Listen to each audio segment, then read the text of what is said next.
Hello friends, welcome to our channel civil tech for civil engineering experts.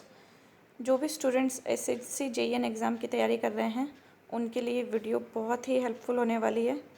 उनके लिए काफ़ी effective videos हैं, तो प्लीज़ ज़्यादा से ज़्यादा अपने फ्रेंड्स में, रिलेटिव ग्रुप्स में, जो भी आपके रिलेटिव्स में तैयारी कर रहे हैं उनको ज़्यादा से ज़्यादा शेयर करें ताकि इन वीडियोस को बनाने का उद्देश्य पूरा हो जाए।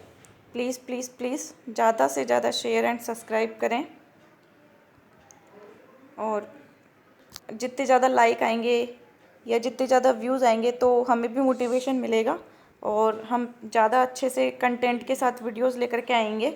अभी भी हम अपनी पूरी कोशिश कर रहे हैं कि आपको अच्छे से अच्छा कंटेंट अवेलेबल कराएं, क्योंकि सही पढ़ना ही जो एग्ज़ाम में आएगा और जो रिलेटेड टर्म्स आएंगी वही पढ़े तो ज़्यादा अच्छा है। नहीं तो देखो, किताबें पढ़ने के लिए तो बहुत सारी हैं। आप किसी भी एक टॉपिक की मार्केट में किताब खरीदने जाओ, 10 ऑथर की किताबें आपके सामने आ जाएगी, लेकिन हम उस बुक को पढ़ें या उस कंटेंट को पढ़ें जो सही हो, मतलब जिससे जो इफ़ेक्टिव हो, जिससे रिलेटेड क्वेश्चन आए, जिससे रिलेटेड आईएएस कोड्स हैं, उस आईएएस कोड्स से रिलेटेड क्वेश्चन हैं, यानी कि आईएएस कोड्स में जो टर्म्स हैं वही टर्म्स उस बुक में हैं या उस कंटेंट में है, तो पढ़ने का कोई सही लगे रीज़न भी। बाकी इधर उधर से तो काफ़ी सारी किताबें हैं पढ़ने के लिए जिनका कोई लॉजिक नहीं बैठता है। तो हमारी कोशिश यही है कि हम आपको विश्वास लायक कंटेंट अवेलेबल कराएं। इसीलिए काफ़ी टाइम लग जाता है, क्योंकि ज़्यादा से ज़्यादा रेफरेंस बुक्स में देखना पड़ता है और ज़्यादा से ज़्यादा इंडियन स्टैंडर्ड कोड्स में देखना पड़ता है, क्योंकि ऐसे नहीं, फॉर्मेलिटी नहीं करनी है किसी भी तरीके की, बस विश्वास लायक कंटेंट अवेलेबल कराना है ताकि उससे रिलेटेड क्वेश्चन आए तो किसी भी क्वेश्चन में किसी भी तरीके का कोई कन्फ्यूज़न भी नहीं रहे। तो इसीलिए कंटेंट में थोड़ा टाइम भी हो जाता है तैयार करने में, इसलिए प्लीज़ ज़्यादा से ज़्यादा शेयर करें, और किसी भी तरह की क्वेरीज़ हो तो कमेंट सेक्शन में ज़रूर बताएं। इससे पहले जो पार्ट आया था हमारा, उसमें हमने एक क्वेश्चन डिस्कस किया था कि कॉम्पैक्शन और कंप्रेसिबिलिटी में क्या डिफरेंस है। तो कॉम्पैक्शन होता है, वो होता है एयर वॉइड्स को रिमूव किया जाता है, तो वो कॉम्पैक्शन है। जैसे सैंड में रिमूव किया जाता है, कंक्रीट में रिमूव किया जाता है कॉम्पैक्शन के थ्रू। अब मैकेनिकल कॉम्परेटर के कॉम्पैक्शन किया जाता है मैकेनिकल से, vibration by mechanical and hand vibrator से, इसके अलावा टैंपिंग रॉड से, इसके अलावा मैनुअली दूसरे तरीक़ों से। तो वो एयर वॉइड्स रिमूव किया जाता है, तो वो कॉम्पैक्शन है। इसके अलावा चेंज इन वॉल्यूम, जिस भी स्ट्रक्चर के मोल्ड में कंक्रीट को यूज़ किया जा रहा है या इसके अलावा सैंड को यूज़ किया जा रहा है, तो वहाँ पर बाय मैकेनिकल लोड वॉल्यूम में डिक्रीज़ करना, तो वो कंप्रेसिबिलिटी है। तो इसकी जो करेक्ट डेफिनेशन है वो ये है कि change in volume by mechanical load is compressibility, and जो कॉम्पैक्शन है वो है remove of air voids through mechanical और हैंड वाइब्रेटर इज़ कॉम्पैक्शन। तो अब आपको अच्छे से समझ में आ गया होगा कि इन दोनों में क्या डिफरेंस है। अब आज हम इसका पार्ट 8 डिस्कस कर रहे हैं, तो शुरू करते हैं। क्वेश्चन नंबर फर्स्ट है इस सीरीज़ का।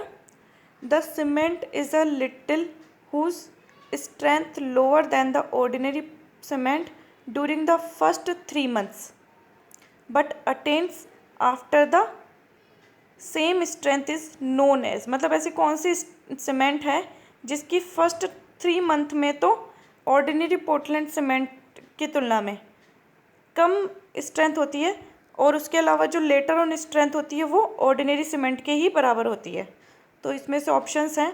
फर्स्ट ऑप्शन है low heated Portland cement, second rapid hardening Portland cement, third Portland blast slag cement, and fourth Portland pozzolana cement. तो जो इसका करेक्ट आंसर है कि फर्स्ट 3 month में तो ऑर्डिनरी सीमेंट की तुलना में उसकी स्ट्रेंथ कम होती है, लेकिन उसके बाद में उसकी स्ट्रेंथ ऑर्डिनरी सीमेंट के बराबर ही हो जाती है, तो वो होती है लो हीटेड पोर्टलैंड सीमेंट। अभी देखिए, low heat Portland cement, it is a Portland cement with relatively lower content of C3S and C3A. अब हमने पोर्टलैंड पोज़ोलाना सीमेंट देखी थी इससे पहले वाले पार्ट में।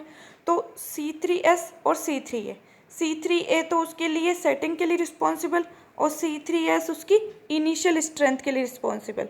अब इसमें से इनके दोनों ही कंटेंट को कम कर दिया जाता है लो हीट पोर्टलैंड सीमेंट बनाने के लिए।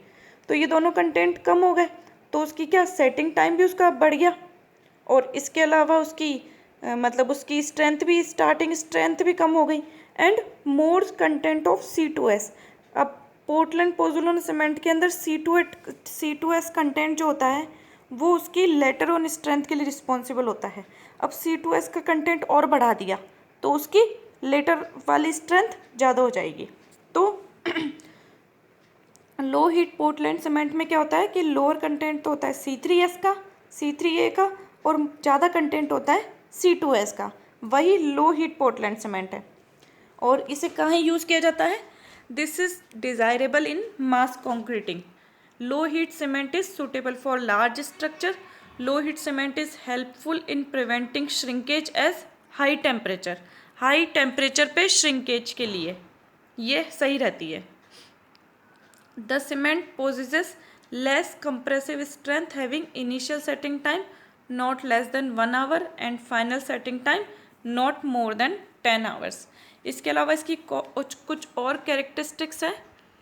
लो heat of hydration is 20% lesser than of OPC cement. अब ये भी ध्यान रखें कि कितनी लेजर होती है इसकी हीट ऑफ हाइड्रेशन, तो OPC सीमेंट की तुलना में 20% कम होती है।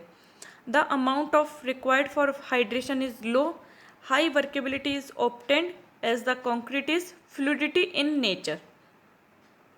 अब मतलब इसमें वाटर रिक्वायरमेंट ज़्यादा होगी तो इसका ये नेचर में भी फ्लूडिटी होगी। Good volume stabilisation, initial strength is low but high grow rate of final strength. अब देखिए ये एक टर्म है इसकी कैरेक्टरिस्टिक्स, मतलब कैरेक्टरिस्टिक्स है लो स्ट्रेंथ की, और एक इसकी एक कैरेक्टरिस्टिक्स है कि इसकी इनिशियल स्ट्रेंथ तो लो होती है और इसकी फाइनल स्ट्रेंथ ज़्यादा होती है। अब सिर्फ एक कैरेक्टरिस्टिक्स से रिलेटेड ही क्वेश्चन आ गया है, इसीलिए ये यहाँ पर बताई जा रही है कि इसकी ये सभी इंपॉर्टेंट है क्योंकि क्वेश्चन इनमें से किसी से भी आ सकता है। तो OPC में ध्यान रखिए कि 20% लेजर होती है और amount of water required for hydration is low, मतलब कम पानी चाहिए होता है इसके अंदर, और वर्केबिलिटी सही होती है इसकी। इसके अलावा इनिशियल स्ट्रेंथ लो होती है और फाइनल स्ट्रेंथ ज़्यादा होती है, मतलब हाई ग्रोथ रेट होती है फाइनल स्ट्रेंथ में। फाइनल स्ट्रेंथ ज़्यादा जल्दी अचीव कर लेता है ये। More high technical strength of concrete, excellent impact erosion. इसके अलावा कुछ और कैरेक्टरिस्टिक्स हैं इसकी। Excellent wear resistance, lower temperature upward value of heat insulation, super high performance of chemical corrosion resistance, क्योंकि इसे मतलब वहीं यूज़ किया जाता है जैसे मास कंक्रीट स्ट्रक्चर में। अब मतलब मास कंक्रीट में पानी का कंटिन्यू फ्लो होता ही रहता है, ऐसे स्ट्रक्चर में यूज़ किए जा रहे हैं तो फिर मतलब केमिकल अटैक वगैरह ये सब के भी चांसेस बढ़ जाते हैं। Excellence resistance to drying shrinkage and good resistance to rupture. इसके अलावा और टर्म है कंपेटेबिलिटी फॉर एडमिक्सचर्स। ये इसमें यहाँ पर वही टर्म ऐड की गई है जो कि आपके एग्जाम पर्पस ऑफ व्यू से इम्पॉर्टेंट है। तो आप किसी भी चीज़ को ऐसे ना समझे कि भाई ये क्यों पढ़ाया जा रहा है, ये पढ़ाया इसलिए जा रहा है। तब आप जब SSC JEN के प्रीवियस ईयर्स के क्वेश्चन उठाएंगे ना, और उनमें से भी जो लेटेस्ट में आए हुए हैं क्योंकि जब से CBT शुरू हुआ है तब से क्वेश्चन का लेवल बढ़ गया है। मतलब कुछ क्वेश्चन तो जो लास्ट वाले आप देखेंगे तो वो डायरेक्टली मतलब सेंट्रल लेवल के जो क्वेश्चंस आते हैं UPSC वाली एग्ज़ाम्स में, UPSC वाले जो एग्ज़ाम्स आते हैं उनसे रिलेटेड IAS के क्वेश्चन उठाए गए हैं उसके अंदर। तो इसीलिए क्वेश्चन के लेवल भी थोड़ा हाई हो गया है, अब कंपटीशन भी टफ हो गया है। तो जो पहले के आप क्वेश्चंस देखे 2017 के 16 के, तो उनका क्वेश्चन का जो लेवल था वो लो टू मॉडरेट, कुछ क्वेश्चन हाई, बस ऐसे था। लेकिन है ना, जो अभी लास्ट के जो क्वेश्चंस आ रहे हैं, जब से CBT स्टार्ट हुआ है तब से क्वेश्चन का लेवल भी बढ़ गया है काफ़ी अच्छे से। और अनएम्प्लॉयमेंट तो आप समझते ही हैं सब, तो इसीलिए ये टर्म्स यहाँ ऐड की जा रही है। कुछ भी ऐसा नहीं है आपके लिए कंटेंट, सब इम्पॉर्टेंट कंटेंट ही आपको प्रोवाइड कराया जा रहा है। तो पढ़ते हैं। Compatibility for admixture, low heat cement is compatible with chemical admixture for concrete, supplementary cementitious material for use with Portland cement, fly ash, slag grounded granulated iron blast furnace, amorphous silica. ये इसके लिए admixture use किए जाते हैं। मतलब लो heat cement में कौन कौन से एडमिक्सचर होते हैं, वो ये एडमिक्सचर यूज़ किए जाते हैं। इसके अलावा लो हीट सीमेंट का यूज़ और क्या रहता है कि जैसे आपसे यही पूछ ले कि जैसे पहले टर्म पढ़ लेते हैं फिर समझाती हूँ मैं। To make the road and work room surface of factories such as chemical plants and sulphuric acid factories, यहाँ पर यूज़ किया जाता है लो हीट सीमेंट को। Majorly used in construction dams, large footings, large raft slab and wind turbine plinth. अब ये यहाँ पर इसके यूजेस हैं। एक तो मास कंक्रीट स्ट्रक्चर से आप इजीली इसका आंसर दे सकते हैं कि डैम में यूज़ किया जाता होगा। इसके अलावा फुटिंग्स जो हैं वहाँ पर यूज़ किया जाता होगा डैम की फुटिंग के लिए। लेकिन जैसे आ जाए कि लार्ज राफ्ट स्लैब में मतलब लार्ज राफ्ट स्लैब बनानी है तो अब कौन सी सीमेंट यूज़ की जाए। अब उसमें से एक ऑप्शन हो कि लो हीट सीमेंट, तो ये वहाँ आपके काम आएगा। एक विंड टरबाइन प्लिंथ है। इसके अलावा मतलब ऐसा रोड या वर्क रूम सरफेस बनाना है फैक्ट्रीज़ का जहाँ जो केमिकल प्लांट है या फिर सल्फ्यूरिक एसिड फैक्ट्रीज़ है, मतलब ऐसी फैक्ट्रीज़ जहाँ पर इस तरीके के केमिकल बनाए जाते हैं, तो वहाँ पर लो हीट सीमेंट यूज़ की जाएगी। Advantages of low heat cement, assist and minimise the potential for thermal cracking in thick concrete sections, improvised durability performance, excellent performance such as high final strength, sulfate corrosion resistance, good lasting properties, good resistance to rupture and anti seepage। ये इसकी सबसे important term है। ये जो third number है ये सबसे important term है। ये इसको ज़रूर अच्छे से 2 बार पढ़ के जाएं कि ये इसके क्या क्या यूजेस है। Increased workability and pumpability with large pores in hydraulic engineering concrete and marine concrete works, significantly improved later edge concrete strength, ये पढ़ चुके हैं हम। Resistance to sulfate attack on reinforcement majorly in concrete pipes। अब कुछ advantages होते हैं तो डिसएडवांटेजेस भी होते हैं। अब इसके क्या डिसएडवांटेजेस है। Initial strength gained in lower than OPC concrete strength but the final strength is same as that of OPC। ये तो हमारा रिलेटेड क्वेश्चन है ही। This cement can not be used in cold weather condition, क्योंकि इसे hot weather condition में use किया जाता है। जनरली कोल्ड वेदर कंडीशन में इसे यूज़ नहीं किया जाएगा। Cost of the cement is higher than that of ordinary cement. Cost फिर वेरी करती है। नेक्स्ट क्वेश्चन है, the maximum size of aggregate in concrete depends upon thickness of the structural section, spacing of reinforcement and clear cover।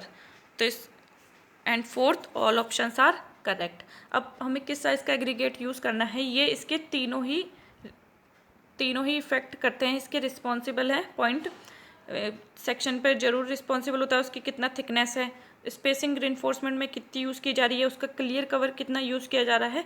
तो ये इसका जो भी size हम यूज़ कर रहे हैं कंक्रीट में एग्रीगेट का, तो ये रिइंफोर्स कंक्रीट स्ट्रक्चर के लिए, तो वहाँ पर ये तीनों ही पॉइंट इशू करते हैं। तीनों पे ये डिपेंड करता है कि हम किस साइज़ का एग्रीगेट यूज़ करेंगे। यहाँ पर और एक्सप्लेनेशन देख लेते हैं हम। The maximum size of aggregate that can be used in plain concrete is 80 mm with ease of workability. However, they exceed in some special cases up to 100 mm. Mostly 20 mm aggregate is used in RCC and 40 mm in pavement। अब हमने कुछ पुरानी series discuss करी थी, मतलब हम जब इसके कुछ और पार्ट लेकर के आए थे तब मैंने एक बार पहले भी बताया था कि RCC में हम 20 to 40 mm के एग्रीगेट यूज़ करते हैं। तो ये देखिए यहाँ पर 20 mm aggregate used in RCC, और जब 40 mm से अबव हो जाते हैं तो फिर वो पेमेंट वगैरह के लिए या फिर रेलवे ट्रैक वगैरह पे मतलब हम यूज़ करते हैं एग्रीगेट। इसके अलावा फुटिंग में फिलिंग करने के लिए तो फिर उससे अबव वाले एग्रीगेट यूज़ किए जाते हैं। Reinforcement spacing control maximum size However, the compressive strength tend to increase with the decrease in size of aggregate. Smaller aggregate size offers greater surface area to bonding with motor mix that give higher strength. अब ये वही बात है कि जैसे है ना, मतलब 20 to 40 mm के क्यों यूज़ किए जा रहे हैं, मतलब जैसे हम फ्लैट स्लैब बना रहे हैं या हम है ना कॉलम बना रहे हैं, तो कॉलम में हम 50 mm का या 60 mm का एग्रीगेट यूज़ क्यों नहीं कर रहे हैं। तो देखिए, एक तो ये 20 mm का एग्रीगेट है, ये इससे थोड़ा 3 गुना 60 mm का एग्रीगेट मान के चले इसको कि ये 60 mm का एग्रीगेट है। अब जहाँ 60 mm का एग्रीगेट यूज़ कर रहे हैं वहाँ पर 20 mm के 3 एग्रीगेट यूज़ कर लिए जाएंगे। तो यहाँ पर ये जो इसकी बॉन्डिंग होगी इसके मोटार के साथ में, तो यहाँ पर इसकी बॉन्डिंग ज़्यादा सही हो पाएगी, ना कि यहाँ पर इसकी बॉन्डिंग 60 mm और 60 mm के एग्रीगेट से 60 mm और 60 mm के एग्रीगेट से इसकी बॉन्डिंग, क्योंकि ये ज़्यादा सरफेस जो इसका सरफेस एरिया होगा बॉन्डिंग करने के लिए, तो ये 20 mm के एग्रीगेट में ज़्यादा सरफेस एरिया होगा। और ये जो मतलब इससे 3 गुना साइज़ का जो 60 mm का है, इसका सरफेस एरिया उतना नहीं होगा इससे मोटार से मिक्स होने के लिए, मोटार मिक्स में बॉन्डिंग करने के लिए। तो इस वजह से आरसीसी में मतलब ये मेन रीज़न है कि जो मतलब रिइंफोर्समेंट के लिए 20 to 40 mm का एग्रीगेट क्यों यूज़ किया जाता है।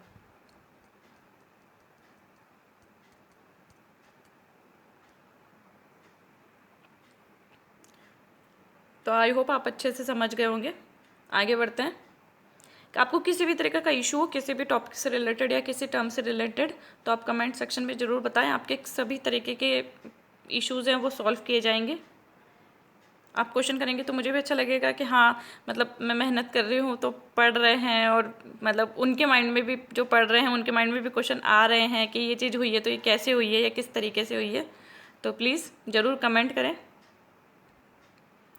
नेक्स्ट क्वेश्चन है, which one of the following material is used as a bonding admixture. Options are natural rubber, synthetic rubber, organic polymer and all options are correct. तो bonding admixtures के लिए ये सभी प्रोडक्ट यूज़ किए जाते हैं, ये सभी एडमिक्सचर यूज़ किए जाते हैं। इसके अलावा एडमिक्सचर के लिए और कौन कौन से यूज़ किए जाते हैं।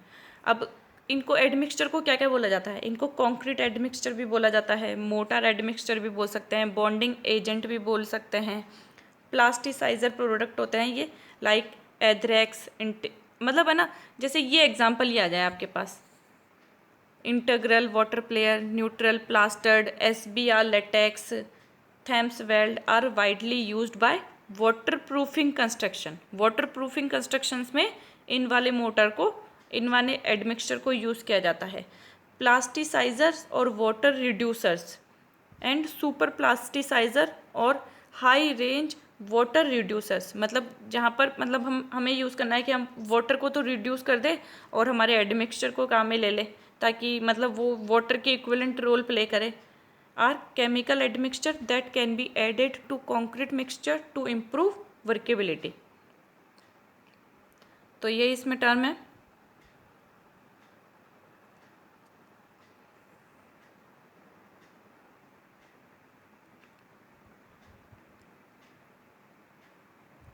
अब एक मेजर क्वेश्चन ये उठता है कि एडमिक्सचर क्या रोल प्ले करते हैं।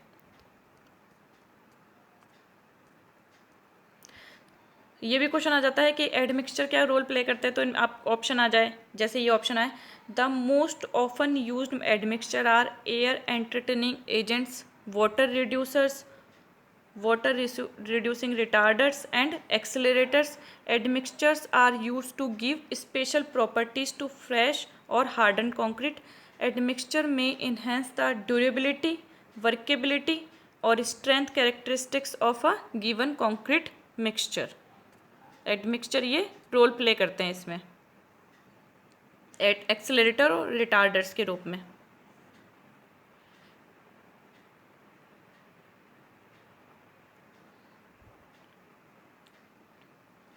नेक्स्ट क्वेश्चन है, which of the following is oblique or deleterious material in aggregate. मतलब जो एग्रीगेट के लिए सही मटेरियल नहीं है, यानी कि हानिकारक तरीके से बोल सकते हैं कि हानिकारक मटेरियल है।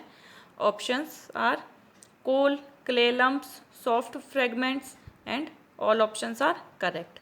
तो ये जो एग्रीगेट में ये coal, clay lump, soft fragments, ये डिलेटेरियस मटेरियल होते हैं। तो ये इसका जो करेक्ट आंसर है वो है all options are correct. Next question है when the deposit of efflorescences is more than 10% but less than 50% of the exposed area of brick the presence of efflorescences is classified as. Options are serious, moderate, slight, heavy. तो इसका जो correct answer है वो है moderate, यानी कि एफ्लोरेंसेस है वो 10 to 50% के बीच में है। तो एफ्लोरेंसेस टेस्ट किया जाता है ब्रिक का।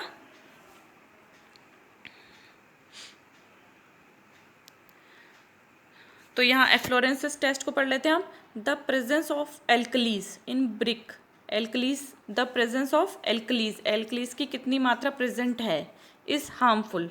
एंड मतलब एल्कलीज की प्रेजेंस को चेक करने के लिए किया जाता है ये test, efflorescences test. They form white और grey patches on the brick surface for absorbing moisture. Efflorescences हमने एक लास्ट सीरीज जब कराई थी, इसका पार्ट कराया था, तब एफ्लोरेंसेस का डायग्राम भी दिखाया था कि कैसे इफेक्ट करता है वो ब्रिक को। ब्रिक में एफ्लोरेंसेस जब हो जाता है तो उसमें किस तरीके के वाइट और ग्रे पैचेस आ जाते हैं। To perform this test brick is immersed in water for 24 hours and it is then taken out and allowed dry in shade. If whitish layer is not visible that it show low efflorescence. if मतलब no efflorescence, अगर whitish layer show नहीं हो रही है तो no efflorescence. if whitish layer contains tan surface then it show low efflorescence and 50% cover कर रहा है तो इट शो मॉडरेट एंड 50% से अबव शो कर रहा है वाइटिश लेयर तो इट शोज सवर एफ्लोरेंसेस उसकी सरफेस एरिया पे। तो यहाँ पर क्वेश्चन है कि इसके एक्सपोज्ड एरिया पे कितना शो कर रहा है, 10 to 15%, तो ये मॉडरेट है। 50% तक का है तो ये मॉडरेट एफ्लोरेंसेस है। नेक्स्ट क्वेश्चन है the decomposition of fell timber caused by fungal attack is known as. Options are dry rot, foxiness, wet rot and upset. तो इसका जो करेक्ट आंसर है वो है ड्राई रॉट। अब आपने पहले वाले क्वेश्चन भी देखे होंगे तो इसके जो मतलब टिम्बर में जो ये इफेक्ट है इससे रिलेटेड बहुत ज़्यादा क्वेश्चन आते हैं। तो आप मतलब मेरा कहने का ये मतलब है कि इस इमेज को तो आप अच्छे से ही पढ़ के याद रखें, क्योंकि ये ना मतलब डायरेक्टली क्वेश्चन इस तरीके से आ रहा है कि डिफेक्ट ड्यू टू कन्वर्जन या डिफेक्ट ड्यू टू फंगी, तो अब उनमें से इनमें से ऑप्शंस दे दे कि ये कौन से तरीके का है, किस तरीके का ये उस पर डिफेक्ट है। तो इसीलिए इसको पढ़ ही रहते हैं। Defects in timber, defects occurring in timber are grouped in the following 5 division. First, defect due to conversion, conversion में होता है chip mark, diagonal grain, torn grain and wane. Next है defect due to fungi, fungi में होता है blue stain, brown rot, dry rot, heart rot, sap stain, wet rot and white rot. इसके अलावा defect due to insects होता है, insects वो आप समझते ही हैं, beetles, termites, marine borers. Defect due to natural forces, natural forces से रिलेटेड क्वेश्चन भी आ सकता है, burls, cellules, chemical stain, coarse grain, dead wood, druxiness, जैसे ड्रॉक्सीनेस इंपॉर्टेंट है, फॉक्सीनेस इंपॉर्टेंट है, नोट्स इंपॉर्टेंट है, रिंडकाल्स इंपॉर्टेंट है। इससे रिलेटेड जो क्वेश्चन आए हुए हैं वो हम बता चुके हैं आपको। Shakes, twisted fibres, upset, water stain, wind cracks. इसके अलावा डिफेक्ट्स ड्यू टू सीजनिंग, जब सीजनिंग की जाती है टिम्बर की तब उसमें क्या क्या इफेक्ट होता है, bow, case hardening, check, collapse, cup, honeycombing, radial shakes, split, twist, warp. तो मैं अच्छे से इसे ड्रैग कर रही हूँ, आप एक बार तसल्ली से आप एक बार इसका रिवीजन अच्छे से करके रखें।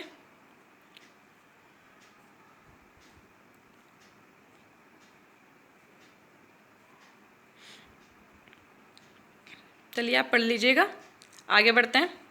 विच type of varnish is used on hardwood substance to hide grain defects. मतलब हार्डवुड मतलब जो वाली वुड जिसे हम फर्नीचर के लिए या ना मतलब टेबल वगैरह जहाँ पर यानी कि जिस फर्नीचर इसके लिए यूज़ की जाती है वो वाली हार्डवुड है, या जिस पर किसी भी तरीके का थोड़ा बहुत लोड आए इस तरीके की स्ट्रक्चर के लिए यूज़ की जाती है।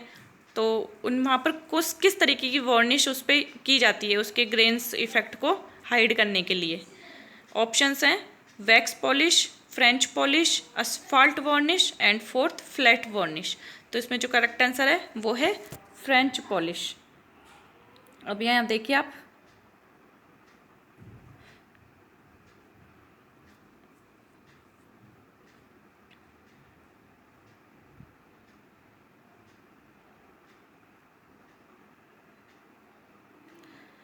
अब इनमें से आप देखिए spirit varnish.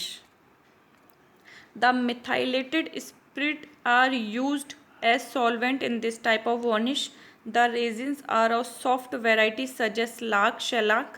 The spirit varnish dry quickly, but they are not durable and are easily affected by weathering actions. They are generally used for furniture. और फर्नीचर के लिए हार्डवुड ही यूज़ की जाती है। The French polish is a variety of this class of varnish, मतलब furniture में French polish की जाती है। इसके अलावा टाइप ऑफ वार्निश और भी हैं, जैसे कि oil varnish, spirit varnish, turpentine varnish, water varnish. तो आप एक बार इससे भी पढ़ लें तसल्ली से। जब इससे रिलेटेड क्वेश्चन आए थे तब भी हम इन पर डिस्कस कर चुके थे। टर्पेंटाइन वार्निश को कहाँ यूज़ किया जाता है, वाटर वार्निश कहाँ यूज़ की जाती है।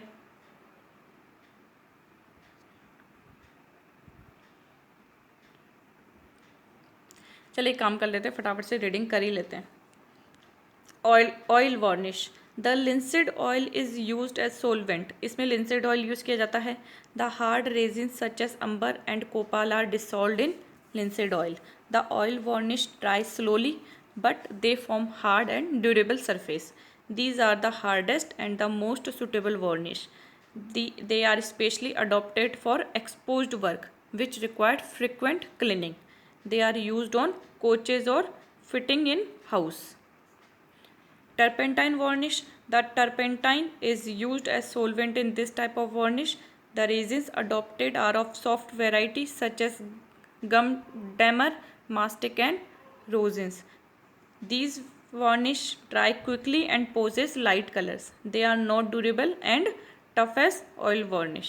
Water varnish. The shellac is dissolved in hot water and enough quantity of either ammonia or borax or potash or soda is added such that shellac is dissolved. These varnish are used to varnishing maps, pictures, etc.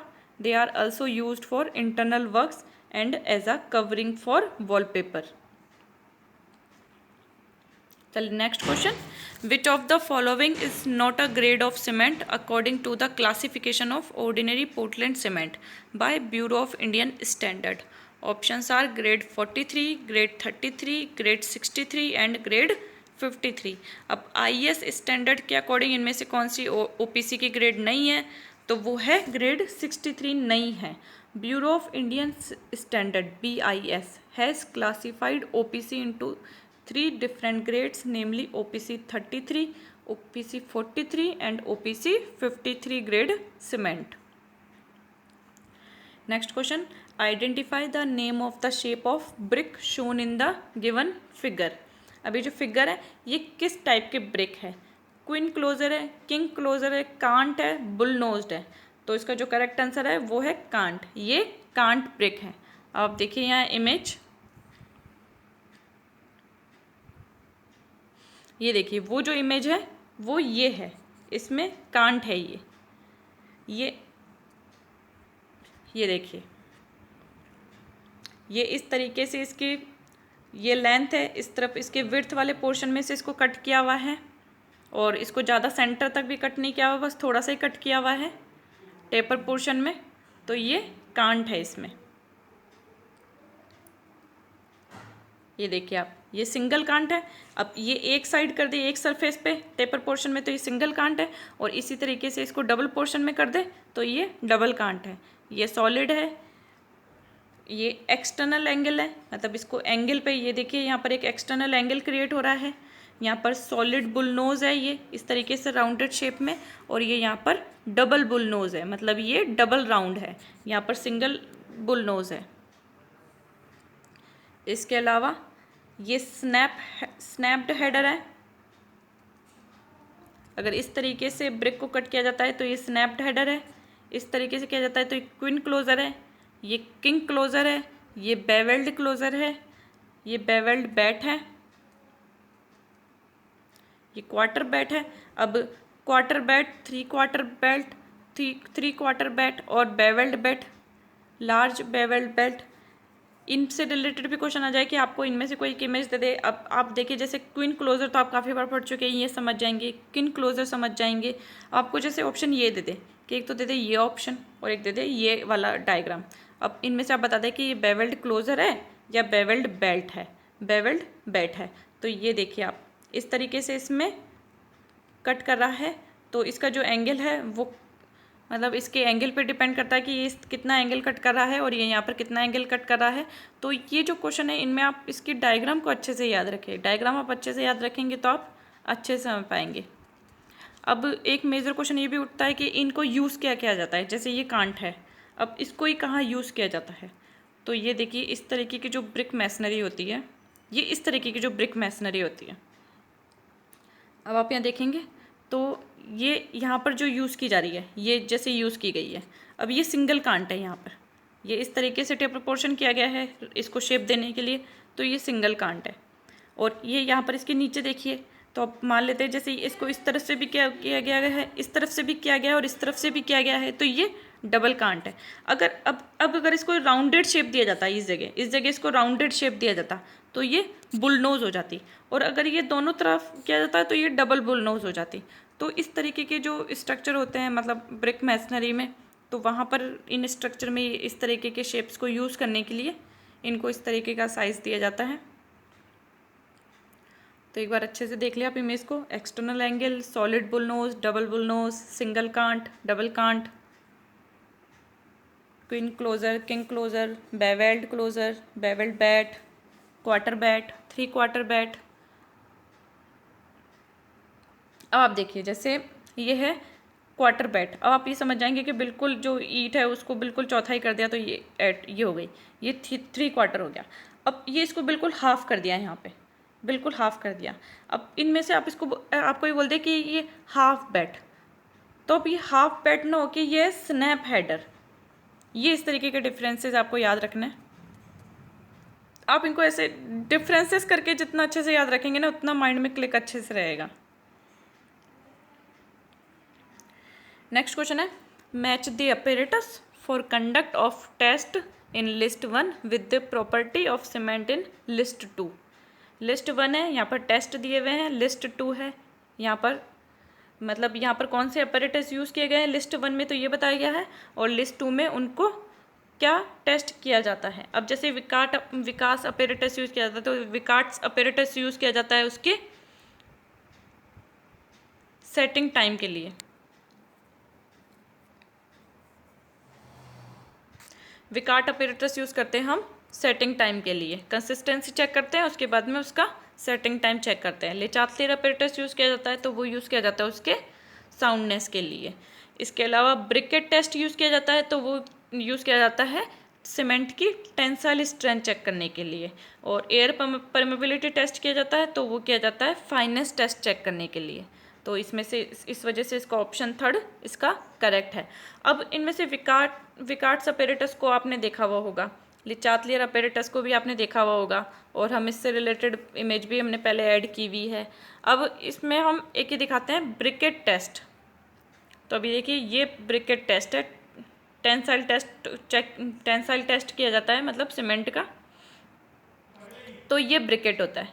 अब briquette की dimension याद रखिए, एक तो कितने का ये briquette होता है। अब देखिए ज़्यादा बड़े साइज़ का होता नहीं है, ये इतने से ही छोटे साइज़ का ही होता है। सीमेंट का टेंसाइल टेस्ट चेक किया जाता है। इसकी लेंथ होती है 152 mm, 76 विड्थ होती है इसकी, और यहाँ पर इसकी इंटरनल विड्थ होती है 38 mm, और इसकी जो हाइट होती है वो होती है 38 mm।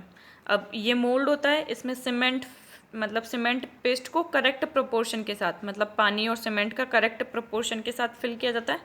समरी बता रही हूँ, मतलब मैं करेक्ट स्पेसिफिकेशन के साथ नहीं बता रही हूँ अभी फ़िलहाल, आपको सिंपल समरी बता रही हूँ कि सीमेंट पेस्ट को तैयार किया जाता है, इस मोल्ड में रखा जाता है, और उसके बाद में इसे टेस्ट किया जाता है। इसकी क्योरिंग करके, और इस तरीके से इस अपैरेटस में इसको चेक किया जाता है और इसमें इसकी जो टेंसाइल स्ट्रेंथ चेक की जाती है। तो इसमें मतलब ये इस जो टेस्ट होता है इसमें जो मशीन यूज़ होती है, तो ये इसका छोटा पार्ट दिखाया गया है। इसके बड़े पार्ट में इसके पास में एक लगा रहता है, तो वो बताता रहता है कि इसमें कितना टेंसाइल टेस्ट गेन किया, मतलब कितना टेंसाइल गेन कर सकता है ये। और एक ये देखिए, ये ब्लेंस एयर परमेबिलिटी अपैरेटस है। ये सीमेंट की फाइनेंस टेस्ट के लिए किया जाता है। इसमें ये जो होता है और इसमें यहाँ पर मरकरी रहता है। अब पहले तो इसकी मरकरी की डेंसिटी चेक की जाती है, फिर इसमें सीमेंट को इसमें फिल करके फिर इसको यहाँ सेट किया जाता है, और फिर इसमें इसे यहाँ से प्रेशर क्रिएट करके और फिर इसका फाइनेंस टेस्ट किया जाता है। अब अगर आप मतलब टेस्ट के ऊपर भी एक वीडियोस चाहते हैं तो आप ज़रूर बताएं, मैं उसमें सिर्फ टेस्ट ही बताऊंगी। टेस्ट करेक्ट स्पेसिफिकेशन के साथ और किस तरीके से किया जाता है, किन किन चीज़ों का ध्यान रखा जाता है, और रिज़ल्ट कैसे क्या वेरी करते हैं, मतलब किस तरीके से किया जा रहा है उसके साथ रिज़ल्ट उसका कैसे क्या वेरी करता है। तो आप बिल्डिंग मटेरियल के टेस्ट पे रिलेटेड कोई वीडियो चाहते हैं तो कमेंट सेक्शन में ज़रूर बताएं। अभी तक की जो पार्ट्स है उसमें इतने ही क्वेश्चन। नेक्स्ट क्वेश्चन हम नेक्स्ट पार्ट में डिस्कस करेंगे। यहाँ तक वीडियो देखने के लिए थैंक यू सो मच, और प्लीज़ ज़्यादा से ज़्यादा शेयर एंड सब्सक्राइब करें और अपने फ्रेंड सर्कल में शेयर करें, और किसी भी तरीके का इश्यूज़ हो तो ज़रूर बताएं। Thank you.